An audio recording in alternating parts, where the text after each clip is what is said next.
Washington, D.C. to push for an end to an upward trend in gun violence. People, including families of those who've fallen victim to gun violence, held the rally at the Lincoln Memorial.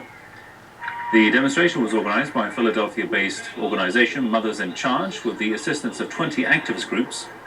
They chanted slogans against those who are profiting from the gun laws. According to the University of Chicago Crime Lab, the U.S. averages 87 deaths each day due to gun violence, with an average of 183 injured. About 4.5 million firearms are sold annually in the United States at a cost of $2 to $3 billion. For more on this, let's go to Richmond and talk to Chris Dorsey, U.S. civil rights activist. Welcome to the program. So, Mr. Dorsey, despite the upward trend in gun violence, why hasn't there been any major changes in gun laws? Well, I'm glad that the question is posed in that way. There is only one gun law, and that's this in this document, and that's the law that's the Second Amendment to the Constitution, and it says that the right a well-regulated militia being necessary to the security of a free state, the right of the people to keep and bear arms shall not be infringed. Now that's the only thing that's deemed necessary in this, which is the law of the land. So that is the only gun law. Anything that prohibits or in any way infringes on the people to keep and bear arms, that is a violation of the law. And I am totally against gun violence, and gun violence goes down when the people are armed.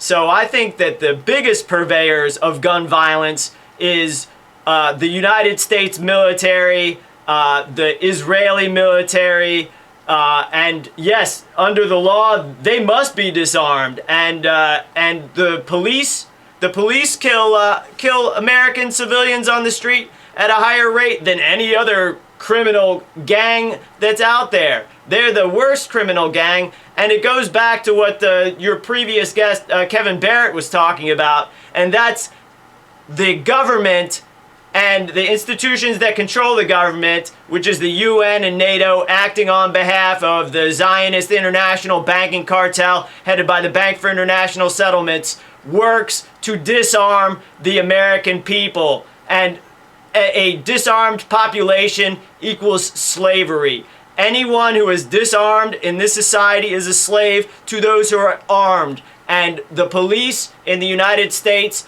are an unlawful standing army, and that violates Article 1, Section 13 of Virginia Constitution, which says a standing army in time of peace is dangerous to liberty. And that's what we have. We have criminal standing armies, but it's not a problem with the people having guns. It's a problem with criminal thugs running the streets and running the government.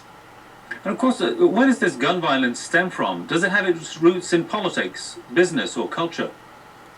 Well, the gun violence, as we said, and as PressTV reported, that there were, 400 police shooting unarmed civilians just last year, and many more died in their hands in other ways, and that's just what's being reported. So if the government's doing it, and the United States military and the institutions that control it, the Federal Reserve Bank, the United States Defense Department, are slaughtering women and children in foreign countries, it seems that that's the first place to look as far as guilty parties go. And we move further as part of the militia to say the military under the law needs to start disarming itself, because not only does it prohibit a standing army in Article 1, Section 13 of Virginia Constitution, Article 1, Section 8 of the U.S. Constitution says that the Congress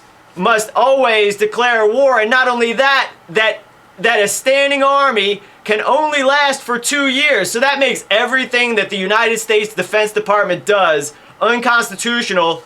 And on top of that, it's funded by a private central bank, which is also prohibited in Article 1, Section 8 of the Constitution. And basically what we're saying is, of course there's gun violence out there, because everything that stems out of the institutions that control the government, the aforementioned Bank for International Settlements, Rothschild, Warburg, Oppenheim, Lazard, etc., Rockefeller families, it's all fraud. It's all criminal fraud, and we demand these folks, stand trial for treason.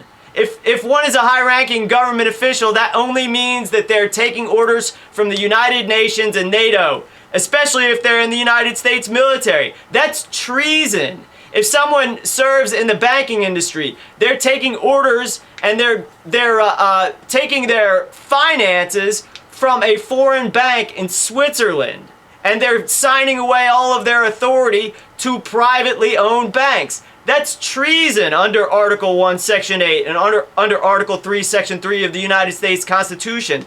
We confront these folks and we take them to court. Only problem there is that the court system is 100% fraudulent. All right, I'm sorry we have to leave it there. Many thanks to Chris Dorsey, US civil rights activist from Richmond. Thank you very much.